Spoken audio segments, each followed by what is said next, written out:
Hey guys, it's Aunt Pam coming live from Houston, and I want to continue.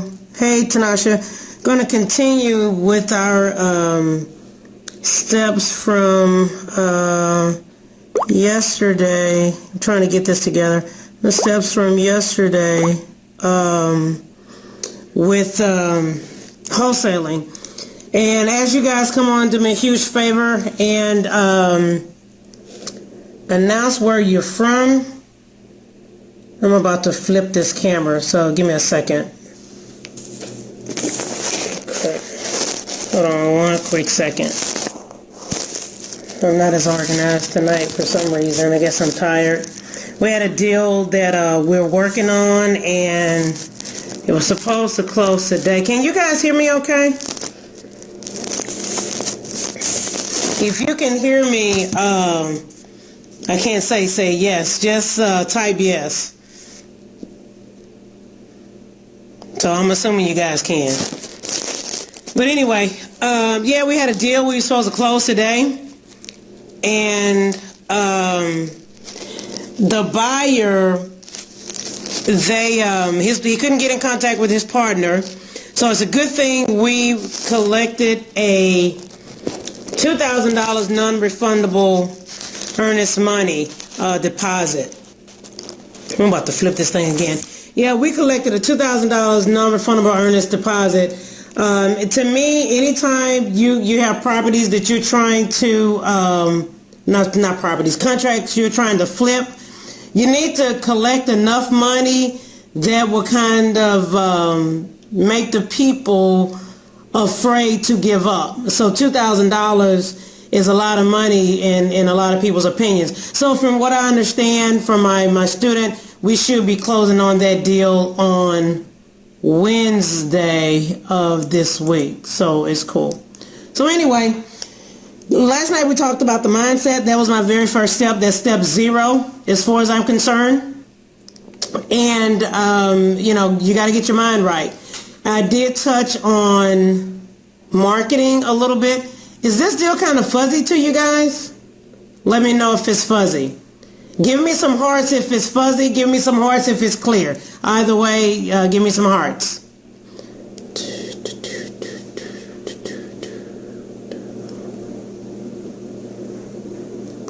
Can you guys not hear me?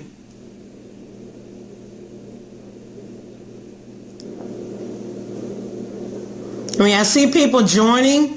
However, I do not have any responses yet. Can you guys hear me?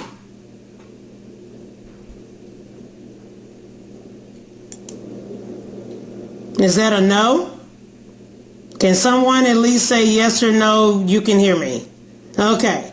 So is that a yes, you can hear me, or no, you can't hear me? In the comment section, type yes, you can hear me, so I can continue. Because if you don't, I won't continue. I'll go to bed.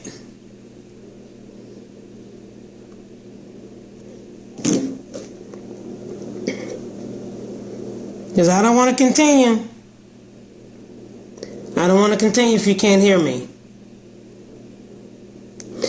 Okay, anyway, I'm moving right along. Last night we talked about the marketing. I gave you some tips on who to market to. And some of those people were people like divorcees, people that were going through probate. Yes, you know, okay, good. People going through probate. What's good, Pam? Houston is in the house. All right, what's up? Houston is the best market in the whole wide world. It's the best seat in the whole wide world. And if the Cincinnati Bengals win tonight, we're going to win the AFC championship in the NFL. But we talked about the marketing to people who've been divorced, probates, job loss, bad tenants, code violations, evictions is the same thing as bad tenants. So tonight I'm going to go over answering the telephone, okay? You know, people spend a lot of time and money, and this thing looks blurry to me. They spend a lot of time and money, so just, you can hear me, awesome. Okay, you spend a lot of time and money marketing to people, and I mean, I've had people that say, you know, they've dropped 15, 20,000 postcards, a letter is fuzzy. Okay. All right. Okay, maybe you need to get new glasses like me. Hold on a second. Why do you not collect your assignment fee when you assign a contract? I do collect my assignment fee when I'm sorry. I don't always do that. There are some people that collect a full assignment fee when I assign the contract. I do not do that. I've never done that unless the assignment fee is a very small amount. That's just not what I do. I don't know why it's fuzzy. Maybe it doesn't like you guys tonight. I don't know. That's very aggravating. Okay. Fuzzy Zeller, and he a golfer? Hold on a minute. Give me 1 second, guys. Hold on 1 second. Give me a second.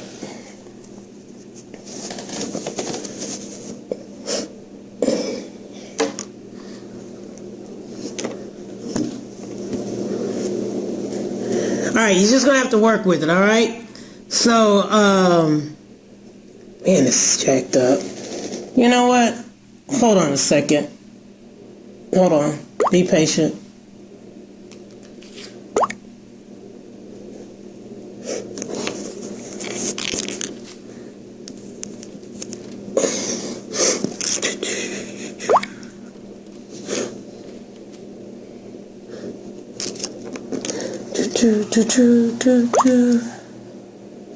Flip it. Okay.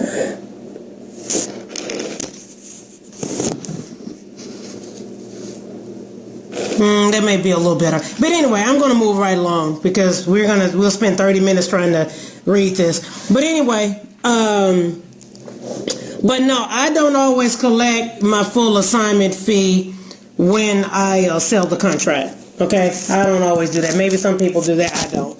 But anyway, once you do your marketing to the different people, whoever you're going to market to, I recommend you answer your phone.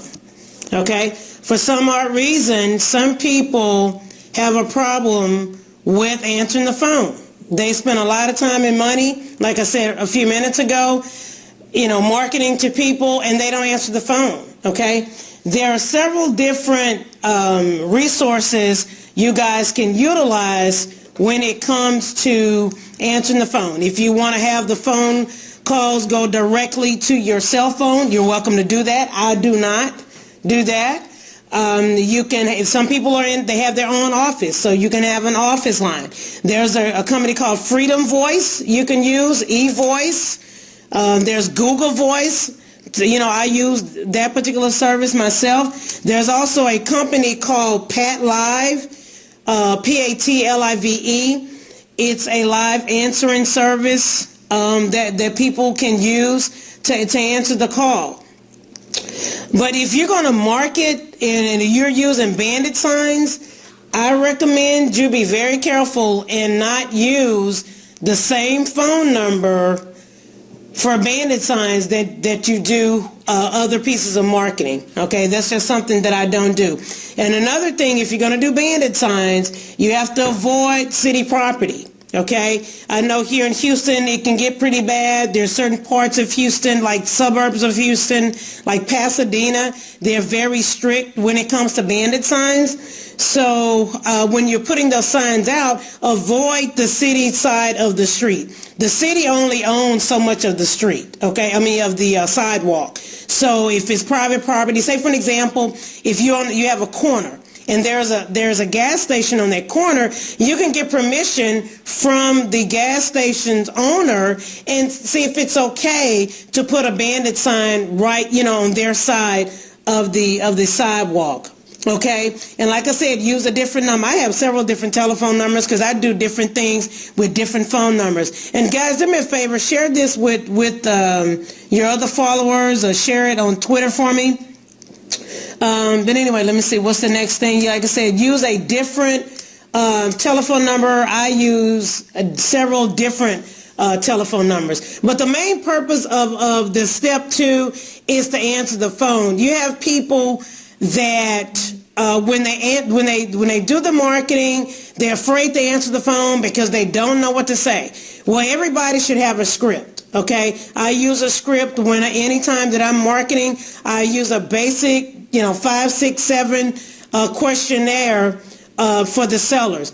Another thing, anytime I do my marketing, I always put several ways to get in contact with me. Okay, one way, of course, is by phone. All right, and even if it's the telephone, I always tell the seller, hey, call or text me, because there are times people are not comfortable with talking to someone, okay? Because a lot of times people automatically assume if they call you, you're trying to sell them something, and we're not looking to sell anything. We're looking to buy properties, okay? So anyway, I'll put my email address. I'll tell them to call. I'll tell them to also text message me. Not many people use fax machines anymore. However, I do have a fax number that I use, and I get that from HelloFax. There's HelloFax and HelloSign. The screen is a bit, yeah, it's like real blurry, Sharonda. But this flow chart, I mean, I can make it accessible to you guys. It's something I've used for a couple of years now. It's pretty effective. But if you want it, shoot me an email at evicyourrealestatefears@gmail.com. Okay? So I think I forgot to clean the lens before I got started. But anyway, I use the email, fax, text, and they can call me directly. And sometimes I'll put my website on it. If I do a handwritten letter, I do not, normally I do not put my website on there. I just put, please contact me, my email address, cashfortexashomes@gmail.com or something like that. I mean, my website, cashfortexashomes.com, or my Gmail address, cashfortexashomes@gmail.com. Please repeat that question. I do apologize. I did not see the question. Okay? The last thing I remember seeing was when Sharonda said it was kind of fuzzy. All right? The next thing, answer the phones. Let me see. Especially for those that call ID crap. All right? It amazes me. People want to be in business. No question, just share. Oh, okay, cool. Thank you. I love sharing, and I appreciate you guys for sharing the information. But yeah, you have people, everybody has a call ID, okay? And you have people that say, well, I didn't recognize the number, so I didn't answer the phone. Well, okay, you're in business, all right? It's different if you're running from a bill collector, all right? But you're in business, you need to answer your telephone, okay? I'm just looking at the call ID, and I didn't recognize the number. I mean, the name. That's stupid to me, all right? But if you're one of those people and you want to let it go to voicemail, you're welcome to do that, and you can always, just call the people back or have your assistant call them back.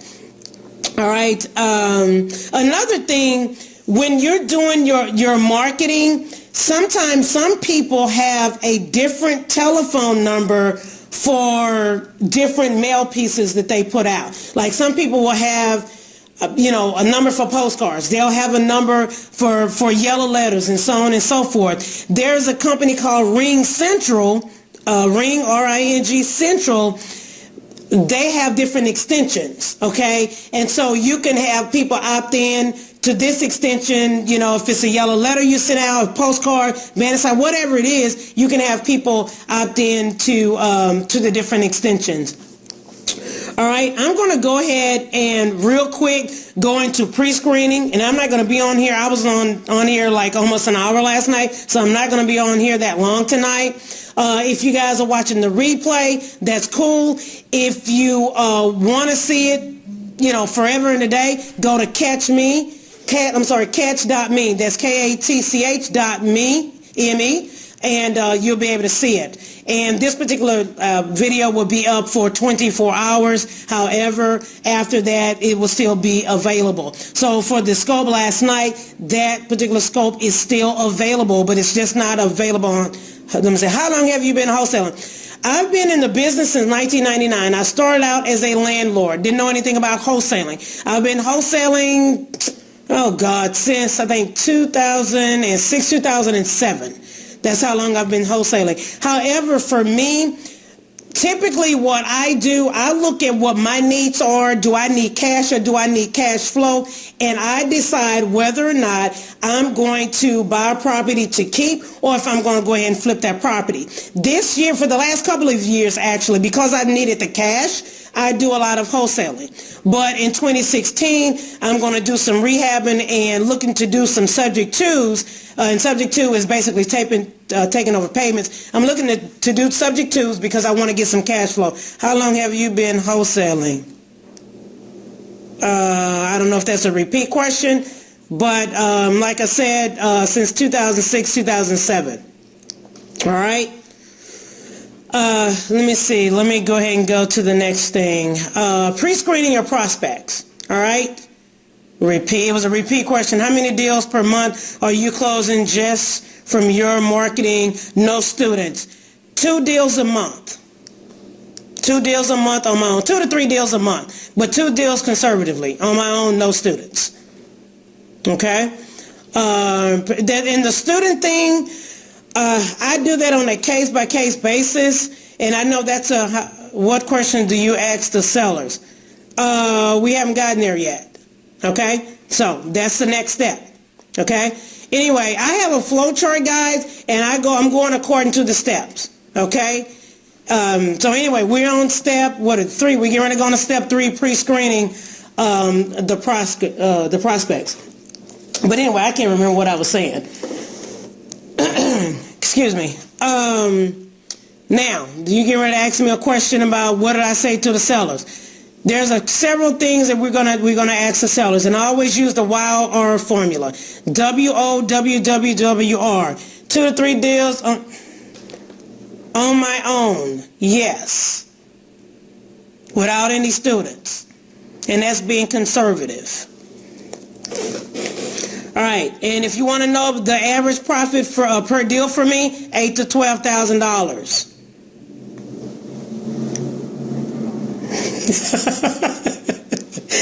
That's what you were talking about. Yeah. Oh, okay. Okay. Anyway, I agree. Okay, cool. But anyway, I told you guys yesterday I had ADD. If you guys did not get that memo and you were not on the scope, you don't realize I have ADD. So I'm all over the place. I've had like 3 mugs of coffee today. Anyway, back to pre-screening the sellers. We asked several questions. Number 1, what do they want? All right. More money than a pharmacist? Rich Rod. It depends upon I don't know what a pharmacist makes. I don't know what part of the country are you in. I have friends that make $150,000 a year in Houston. I have friends who make more than that in different areas that are pharmacists. So I don't know what that has to do with anything. I mean, I don't know. So, but anyway, real estate is my passion. And I went to college to be a pharmacist. And I also knew that to be a billionaire, forget the questions till the end. I'm going to choke those guys. Okay. Yeah, to be a billionaire, I can't be a pharmacist and be a billionaire. Okay. Bottom line, end of discussion on that. Unless you're a business owner and you own companies, it's kind of hard to be a billionaire. You make more money wholesaling? Yep. Yep. Yeah. Yeah, thanks, Rocky. Yeah, I do, because I'm not a full-time pharmacist, okay? I'm an independent contractor. I have, it depends on how you sell your supply. Right now, okay, are you trolling? We by Florida? Well, I tell you what, I'm a licensed pharmacist, so I don't know what they do on the street. The people on the streets probably make a heck of a lot more money than a regular pharmacist. I only work 2 days a month, okay? So as a pharmacist, and I use that as leverage. Why do I use it as leverage? Because I get to connect with business owners. What do most business owners have? They have money. I have a doctor, a physician, that I've been able to network with, and he's one of my private lenders, okay? A dentist, I'm actually meeting with him, it should be next Monday, okay? So you do certain things, you can actually use your job contacts as leverage, okay? Now, moving right along. All right, and when asking the person what they want, basically, I'll see, when the person calls in, they'll say, hi, my name is John, and, I got your piece of piece of paper here. And then a lot of times they'll say it's a note, and it's actually a letter, a handwritten letter or whatever.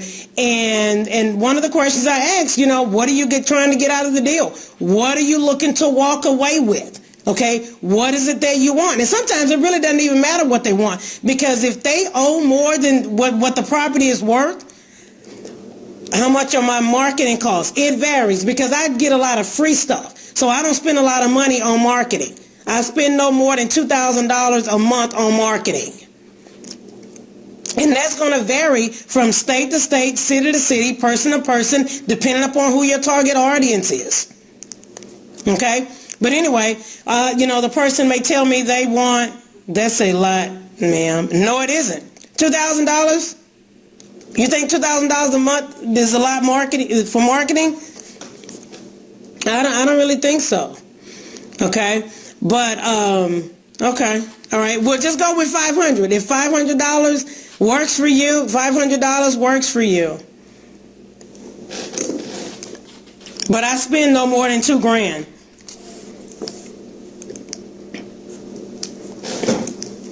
Exactly. For someone who doesn't have, see, this is the deal. This is the deal. There's the wrong, let me see. There's nothing there in the wrong game on with the what? There's nothing there in the wrong. Okay, I agree. If you're starting out, could be. It only, I look at it like this. I mentioned last night to somebody, door knock. What are you spending in door knocking besides gas? And maybe some hydrocortisone for your knuckles from knocking on so many doors. Okay? Go door to door. Talk to people. Let people know what you do. There are free ways to market. Okay, but I'm one of those people. I have multiple ways of marketing. What's good marketing budget to close 2 deals per month? Ken, where are you from, Ken? And social media is free. Facebook. I get a lot of, I'm not going to say a lot, I get a lot of contacts via Facebook, but I've gotten several leads, buyer leads and seller leads. Are they going to let you finish? I doubt that they're going to let me finish this pre-screen, but if I get frustrated, I'm going to just cut it off. Okay? I'm just kidding. But anyway, I'll tell you what. I'm not going to answer any more questions. When I say, are there any questions, then you're welcome to ask questions. Okay, I'm going to have to treat it just like a classroom setting. Anyway, I ask the people what they want. How much are they looking to get out of the deal? How much are they wanting to walk away with at the closing table? Okay, I had a guy call me today. He said he owes $50,000. And he's wanting to sell his property for $110,000. I'm like, nope, I'm not going to do $110,000. Okay, based upon your situation. So sometimes it really doesn't even matter what a person wants for their property. I always ask them, how much do you owe? So without coming out and saying how much do you owe on your property, one of the things I will ask a seller, I'll say, okay, great. Okay, I see you're looking to sell this property. Let me see, you own this property free and clear, right? And a lot of times they don't. And they'll say, oh, no, I have a loan on it. Oh, okay, well, I thought you owned it free and clear. Okay, so about how much do you think you owe on that loan? And that's a way of asking how much they owe without coming out saying, well, how much do you owe on it? Because some people feel that that's personal information. Okay? So anyway, the next thing, let me see, what is it worth? Half the time the people don't know. They're looking at maybe the tax value from their tax assessor's office. And what I will ask them, I'll say, well, Mr. Seller or Miss Seller, if I were to send my appraiser out there, about how much do you think they would appraise it for? People spend a lot more than $2,000. Yeah, you're absolutely right. There's a lot of people that do that, but I don't. So anyway, I will ask them about how much do you think it would appraise for? And that person will give me a number. All right. Another question, when? When are they looking to get rid of this property? All right. And one of the key questions, in my opinion, is why. You got to find the motivating factor behind a person selling a property. Okay, well, I had to evict a tenant. Oh, okay, well, you had to evict a tenant. Why don't you just get another tenant?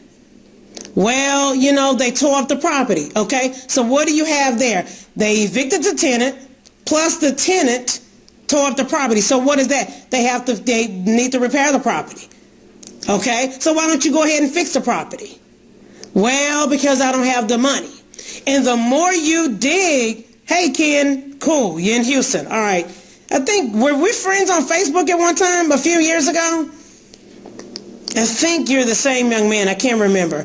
But anyway, get the real reason why a person is trying to sell the property. You have to dig and dig and dig for information. And a lot of times people do not feel comfortable with people they don't know. So anytime I'm speaking with a seller, I'm just a regular person. Okay, I always try and find commonalities, what part of town, maybe they grew up in a different part of the city, maybe they grew up in the same part of the city, and I find commonalities to make that person feel more comfortable, and that way I'm able to get more information out of that seller. Okay, another thing, repairs. One of the questions to find out, as far as the repairs are what? When is the last time the kitchen and bathroom been updated? Okay, that can tell you about how much in repairs that property is going to need in reference to, okay, we hadn't had the kitchen and bathroom updated in 15 and 20 years. Okay, so you got relatable and not a robot. Become relatable and not. Oh, yeah, exactly. That's a great point. Lamar saying become relatable and not a robot, because people have a script. And people can tell whether or not you're reading from a script. And they don't want to deal with, my name is Pam, I want to buy your house. Nobody want to hear that, okay? So you have to role play, talk to yourself in the mirror, and role play with yourself so you'll get comfortable with talking to sellers. But anyway, back to the repairs. So if they haven't had their kitchen or bathroom updated in about 15 years, 10 to 15 years, which you will find in a lot of older properties, especially elderly people, it's like it not only needs kitchen and bathroom updated, what else does it need? It needs carpet, paint. Who knows when the last time the AC has been, been changed out. So it's things like that when you're asking about repairs. And another question I'll ask the seller, I'll say, okay, Mr. Seller, if you were moving into this house tomorrow or today, what are some of the things that you would change? What would you do different? What would you do? And if it's a man, what would your wife like done? What do you think your wife would say? And if it's a female, what would you want done? And as a female, I'm going to come up with a busload of stuff. Okay? And if it's a tenant-occupied property, tenant's going to always tell you everything that's wrong with the house. Well, the landlord haven't fixed this and the landlord haven't fixed that and all of that. So you'll find out more information about what's wrong with the property as far as repairs are needed. Like I said, gather as much information as you can on this. As far as when you're trying to pre-screen sellers, I'm done with the answering the phone. If you have questions with that, I'm done with the pre-screening the sellers. The next step is the due diligence phase, which I'm going to hold off for another time, okay, which is going to be tomorrow. Are there any questions about answering your phone or marketing or mindset or pre-screening the prospects? Mindset, marketing, answering the phone. You're welcome, Mr. or Miss We Buy Florida. Marketing. What's your question on marketing, Richard? How much for your coaching? I do it on a case-by-case basis, okay? Normally it's $5,000, but that's for one-on-one coaching, okay? If I'm going to spend my time with you, one-on-one, hands-on, minimum of $5,000. And if that's too much, well, that's fine, okay? We have other options available for you. Okay, but it's on how do you spend that? I'll answer that in a minute, okay? But if you're considering coaching, and first of all, if you're going to be a time waster, I'm not interested. I'm only interested in people who's you have to have money to market, okay? If you don't have money to market, you do not need to spend money on coaching. I'm sorry. Because if you don't have $500 to market, you don't have $1,000 for coaching, and you don't have $5,000 for coaching. Okay, but if you're interested in coaching, I can send you an application and you can answer the questions in there, and we'll see if we're halfway a fit for each other, and we'll take it from there. And somebody else asked a question, something about the country. I didn't see that. Do you work all around the country? Okay. Yeah, I'll do it all over the country. I've mainly been doing it in Texas. Different laws in different states. Okay, we by Florida. Okay, yeah. In Florida, I mean, you're in a sweet market if you're in Florida. Well, it depends on what part of Florida you're in. I'll consider JVing with people anywhere, but you have to be coachable. You have to listen. You have to pay attention. Oh yeah, the guru. Yeah, that's where Ron LeGrand is in. I think Jacksonville, Florida. That's how I learned how to wholesale. Was from Ron LeGrand. But anyway, but not everybody necessarily needs coaching. You know, sometimes you need to just get up off your behind and do some marketing. Do you converse with sellers as an individual or as a business owner? Yes, he is in Florida. Okay, yeah, for me, I'm just a regular person who just so happened to have a business. But when I do my marketing pieces, I'm Aunt Pam. Okay, I'm Aunt Pam. When I sign my letters, Pam D, a.k.a. Aunt Pam. That's the way I sign them. My postcards with my dog on it says my owner buys houses, and the owner's name is Aunt Pam. Everything is Aunt Pam. My t-shirts, Aunt Pam. Pens, Aunt Pam. My notepads that I give out to people, Aunt Pam. But I'm just a regular person, but I do have a company. What do you spend your $2,000? I think Ken asked that. My $2,000, direct mail. And if we're looking at liquidator property and none of my buyers want the deal, banner signs, which I get dirt cheap. What list? I do eviction. How long do you provide an offer? Sometimes I give an offer right off the bat, and because I'm actually on real acquisitions a lot of times if I'm talking to a seller, so I'm able to run comps and pull preliminary title.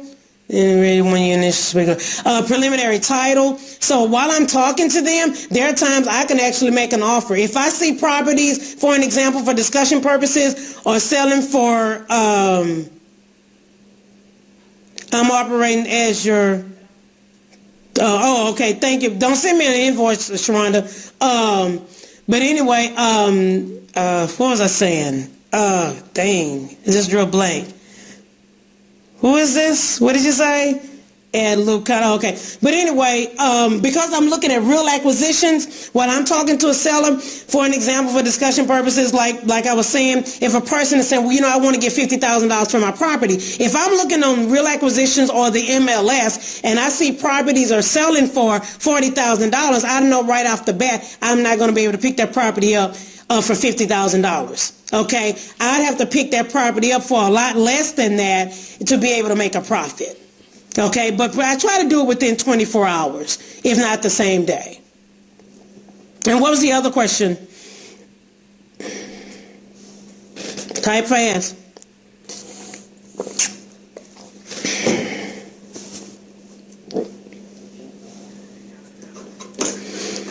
Have you done probate? I have not marketed to probate per se. However, the last few deals we've done have been heirship issues, which pretty much is probate.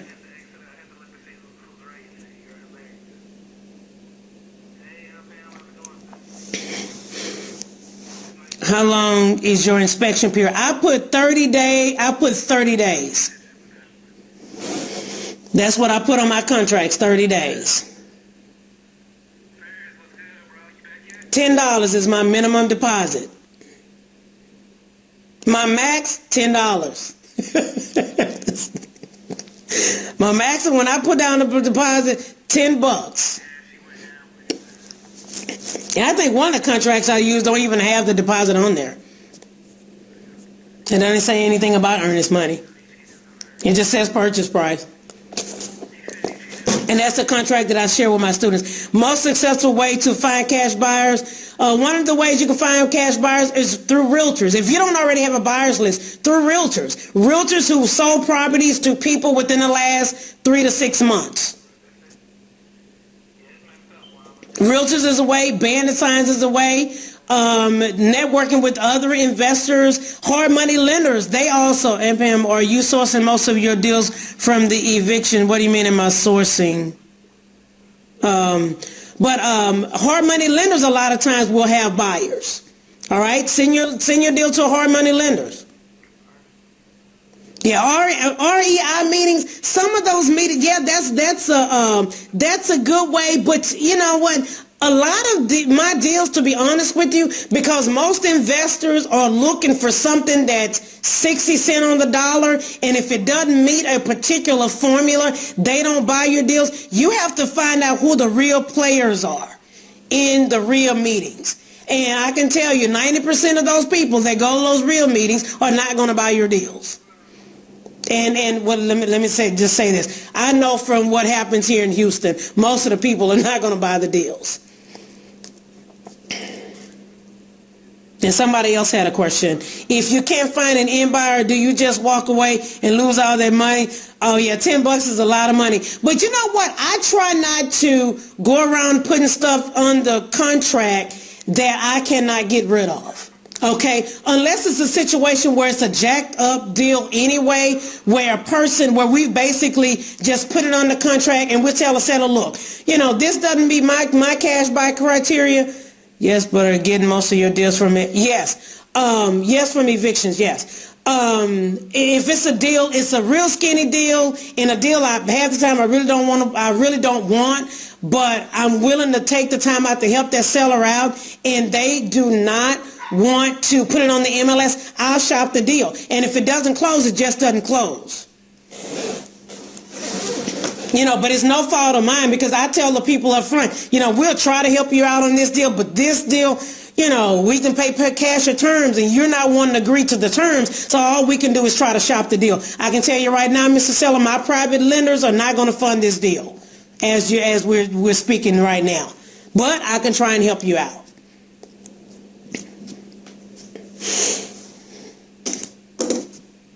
So do you get your eviction list by going to the courthouse or online? I have several ways of getting my eviction list. Going to the hearings is a great way to get the eviction list.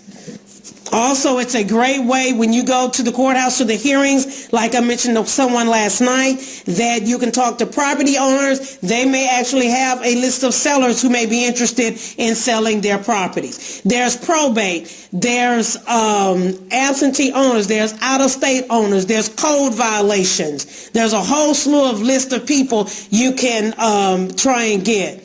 You're welcome. Yeah, go down and find out about the code violations. That's a very, very, very, very good list. Cost to put your property on MLS if not a realtor. I get mine for free, but there are people who charge like $300. How come you don't target the other list? Because I know what works for me.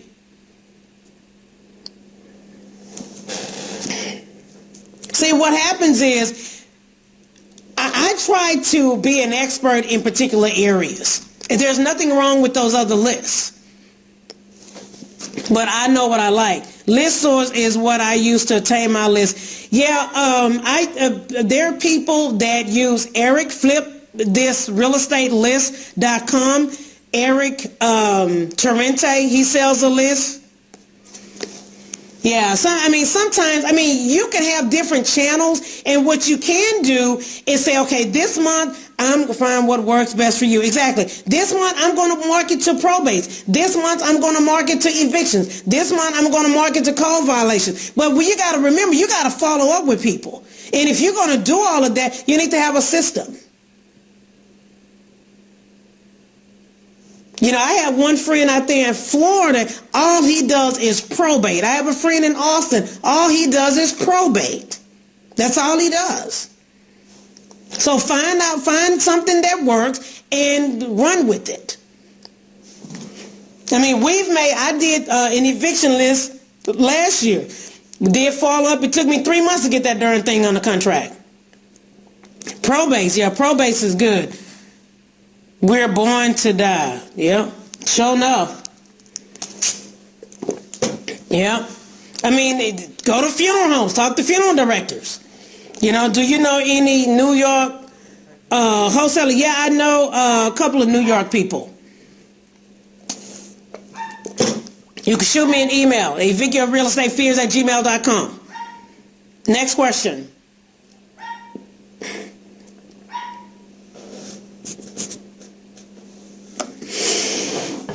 How many eviction leads are you getting monthly to close to? But I don't know. I don't know how many leads I'm getting. Maybe I should, but I don't know. Because with my eviction list, I look at the eviction, I look at the fact if it's delinquent taxes, and I look at the fact of whether it's an out-of-state owner. So with that being said, my list is very, very, very, very, very targeted. It's very targeted. You know, with most of them, you know, it's a mixture. I mean, we have this one guy that we're actually working on a deal right now, and I don't even want to say he's a newbie, but he only has like a couple of properties, and he doesn't know what the heck he's doing, and he's had them since like 2007, 2008. And then there are some landlords who have several properties, and they're very seasoned landlords. And then some of those people, you know, they want to liquidate some of these properties. They may have 10, 15, 10, 20 properties. Do you buy properties bought 10 years old or make sure? You know what? I'm going to be totally honest with you. I don't look at all that. Because why? I'm one of those people, I have a solution for people's problems. I'm going to pay cash. I'm going to pay, it's going to be terms. And because I've been in the business, you know, several years, there's several different offers I can make to sellers. All of my offers are not going to be, you know, 30 cents on the dollar. It's not going to be your typical cash offer. I offer solutions. And a solution for that particular person may not be a cash offer. It may be an option. Yes, but to make money, you have to have spread. Yes, you have to have a spread. Yeah, of course you have to have it. You're in business to make money. Absolutely.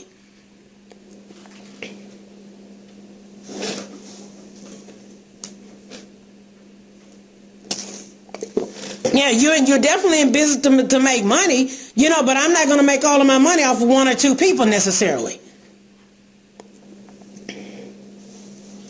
What's the next question? And if there's any questions I missed, so a house bought just 2 years ago may not have a spread. Okay, listen up. Find solutions. Okay, property 2 years ago, they owe about what that it's worth. What can you offer that person? A cash offer, a wholesale offer of 65 cents on the dollar, what people are telling you to do? No. If that person owes about what that property is worth, I'm going to give them a cash offer, which I already know is not going to work. I'm going to offer to take over the property subject to. And if I take over that property subject to, I'm going to do what? I'm going to either keep it as a rental, or I'm going to turn around and sell it to what? Maybe a landlord investor, or I'm going to turn around and sell it on owner finance with a wrap to an end buyer who's going to live in the property.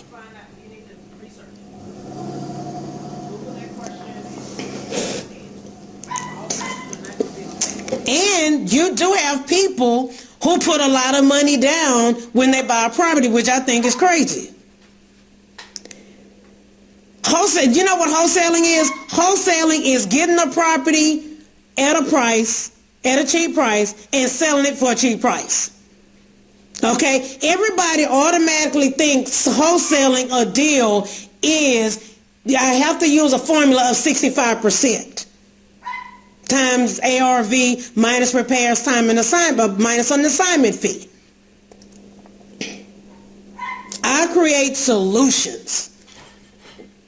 And if I go up to a wholesaler, to a homeowner talking about a wholesaler, what am I talking about? Costco, a wholesale company? Sam's Club, a wholesale company? I provide solutions. That's what I do. But if you're new, In certain lists, maybe they're going to be your typical wholesale list, which is what? Maybe probate. If the person hadn't gone out and done a reverse mortgage and you end up having to do a short sale. Okay? It could be properties that's owned 15 to 20 years old or older. Okay? In your low income areas. You know, you can get a lot of cash deals in those areas, in your older neighborhoods. And in your older neighborhoods, you know, say for example, here in the Heights, that's an older area, but it's an up and coming area, and that's a high dollar area now. But some of those properties are old, and they've been around for years. Next question.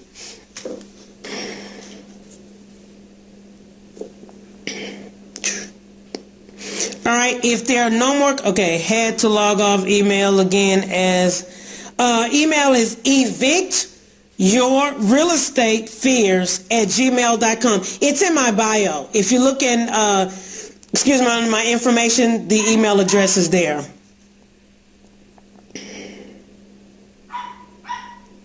All right, so if we had to make 5 or 10 days, what would you advise to do? How much money do you have? Thanks, Sharonda. How much money do you have? How much money do you have to market, to spend on marketing? You have $9,000. That's more than enough money to market. Okay, I recommend you get you a very targeted list, all right, and mail out maybe 5 to 10,000 postcards. There's a company called yellowletters.com that you can use. Like I said, Eric Torrente with flipthisrealestatelyst.com, and there's also a list source where you can get a list of absentee owners or even a list of out-of-state owners. I know with Eric, he does probate, he has, I think, code violations, he has evictions, he has all types of lists.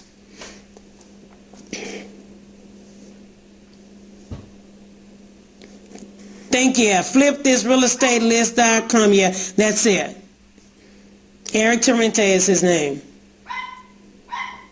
Yeah, and see, that's really like absentee owners. See, that's the problem. That's why I say, like with me, you need to get a target list. Delinquent taxes, if you have access to those, get those. But everybody and their mama is doing what? Mailing out to absentee owners. And that list, not only is it hammered, but if you follow up with the people on a regular basis, do a follow-up letter every 2 weeks, every 4 weeks. Continue to mail to those people. But most people are not going to do that. Most people are going to send, 10,000 letters, 5,000 letters, whatever it is, or postcards, and that's it. Most people are not going to follow up. They're just not. And then they get mad because it doesn't work. Your money is in the follow-up. And the people that call you, if somebody calls and no, I'm not looking to sell my house, those are the people you need to stay in contact with. They may not need to sell that property today, but they may need to sell that property next month. Who knows? Because circumstances happen in people's lives.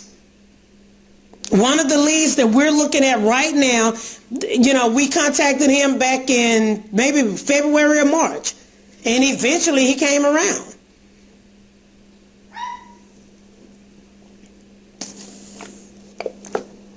Any more questions?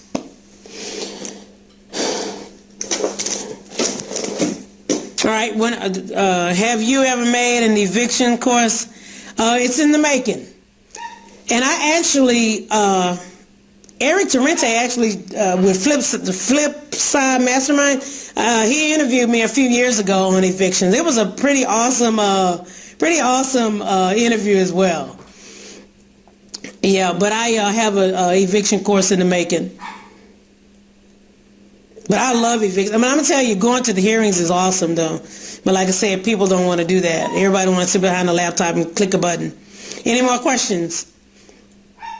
And the next time I go over the deal, it's going to be on doing your due diligence. When you make a down payment, do you record that on a contract only? When you make a down payment, do you record that on the contract only? I don't understand well, I guess like on a regular contract, if the purchase price is $100,000, if I put down $10,000, I would put that down there. But I'm not going to put down any down payment money. Normally, I don't. If I'm going to wholesale it, I'll let whoever is going to buy the deal, I'll let them put the money up if it's required. So say for an example, if the seller wants to walk away, it's a subject to, and there's a little equity there, and they want to walk away with, say, $5,000. All right, put your main process. Do you mail? Okay, I'll have to look at that again. Put that question back up there again. But anyway, say for an example, the person wants to walk away with $5,000. Okay, what I'm going to do is ask for a down payment of like $10,000 or $15,000. So that way, I'm gonna give that seller the $5,000, and I'm going to keep $10,000. But all of those details would actually be in the contract as far as me giving the seller $5,000. None of their business, how much I'm getting from somebody else, as long as they get what they need. All right, and what was the other question? Because the questions, they zoom through, the comments come through so fast, so I can't read that fast. Plus I wear glasses. But it was something about going to the hearing and something about evictions and going to the hearings. But anyway, okay, if there are no more questions, I will be, okay, I like you. Hi, have you ever, did I find you? I like you here. However, did I find you? Oh, so where were you? Yeah, how did you find me? Now, when somebody said something about an A or B closing, what did you say? Hurry up and repeat that. You don't know? Oh, okay.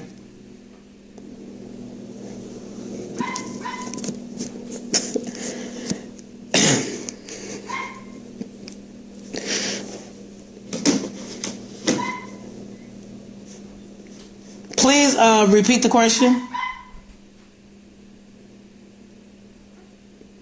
Oh, A to B, or yeah, I do A to B. I just flip the contract. I don't do double closings.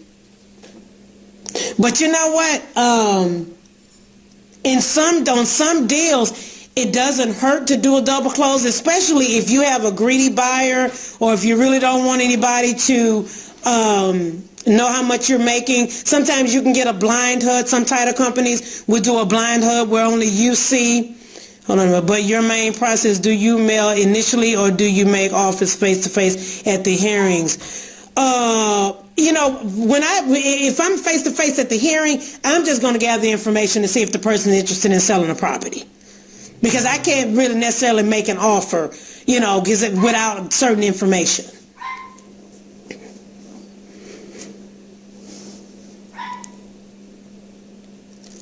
No, I do not. I do not go daily. You need to find out in your area when the hearings are held. Some areas, they're held maybe twice a week, once a month. I don't know, depending upon where you are. You have to find out. Google eviction process in your area and find out. You're welcome. But we did, I don't know how long, but there was a few years ago, I went to a hearing and there was an older gentleman who was evicting a tenant, and this dude was highly upset. And after the hearing, I just kind of went out, eviction process in your county. Yeah, you need to know the eviction process in your county. Yeah, thanks for typing that. So anyway, I told him, I said, these tenants, they're a pain in the butt, right? And so he's like, oh yeah, they just, blank, blank, blank. He was using major profanity. And so anyway, I said, well, I tell you what, if you really want to get rid of this property, I'll be able to take it off your hand. Just let me know.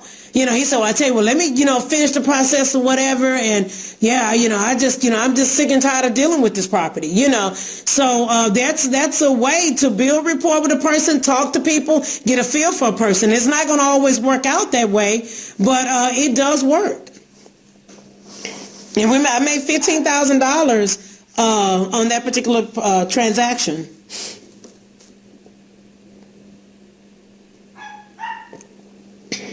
All right, any more questions? Do you contact them at final judgment or when it's filed? Filed. File, because, and then, but you know what, you may want to test that, because I've done that before. When it's filed, sometimes the seller will say, oh, well, I just filed it and I need to wait for the process to play out. And sometimes you can say, you know what, you're welcome. I can finish the process for you. Not that you may actually have to finish the process, but that's just a way to get your foot in the door. Okay. So when it's filed, it's kind of fresh. Okay. Then maybe you can wait till the final judgment. If that's the case, if you wait, they may already have, re-rented the property out to someone. So just test it. Do half and half and see what happens. There is no, this business is not 100% perfect. So you got to test a lot of things. And what works for me may not work for you.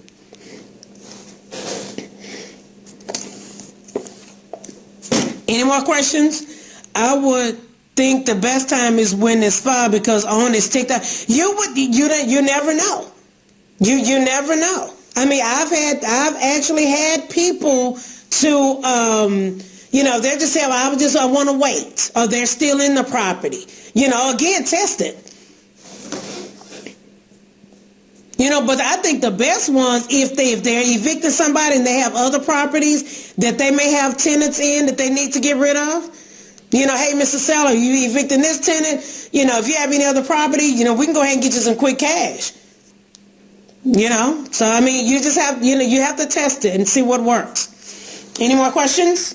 Any more comments? Hey, Pam, thank you for your honesty. It's hard to find these days. Oh yeah, I just keep it real. I've been lied to so much. Just be honest with people.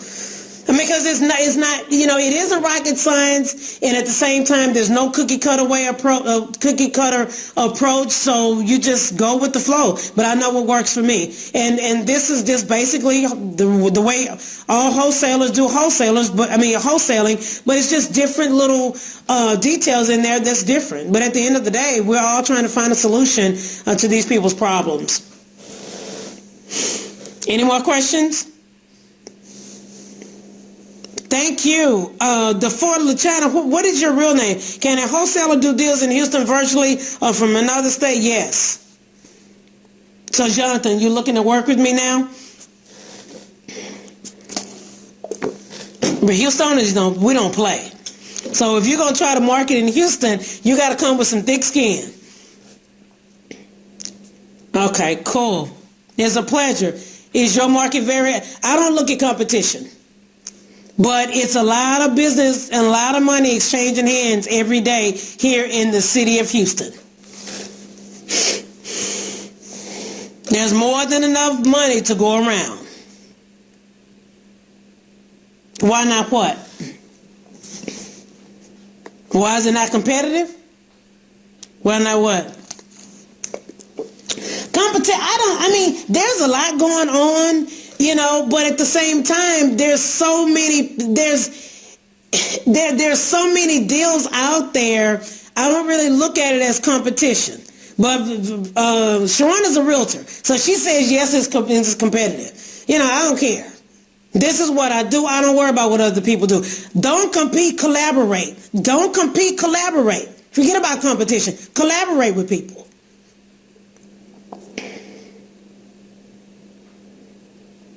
Yeah, don't worry about I'm not going to do any letters in Houston because, they say it's a hot market, which means, but just still be careful. I just don't know. I don't think I'm going to be able to do it because it's just a hot market and they have big time wholesalers. Who cares? If you're scared, you don't need to be in business. You need to go get a job. I'm sorry. Yeah. And yeah, cutthroat, you ain't lying. Now that's everywhere. Any more questions or comments?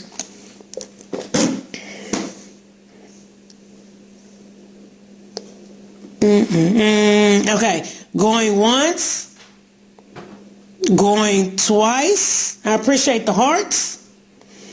Going 3 times. If there are no comments, I am about to say what was number 1. My very first step is step 0. The mindset. We went over that last night. Mindset, the step 0. Then the next step is marketing, step 1. Step 2 is answering the phone. We went over that tonight. Step 3 is pre-screening the prospects, qualifying them, getting information from them. That was step 3. And the next step is going to be due diligence, and I'm not going to talk about that tonight. All right? You're welcome. Thank you. I appreciate you being on here. Mindset first, then market. Yeah, I mean, you got to get your mind right. Because if you don't have the mind, if you don't have your mind together, it doesn't even matter about everything else. And I was telling them last night, my student, good night. Yeah, thank you. Appreciate you. I mean, my student, took him a few months, to get his mind together. But anyway, guys, I'm about to sign off. And you guys and gals have a great night. And be safe. Have a happy new year if I don't see you on the scope tomorrow. Take care. Bye-bye.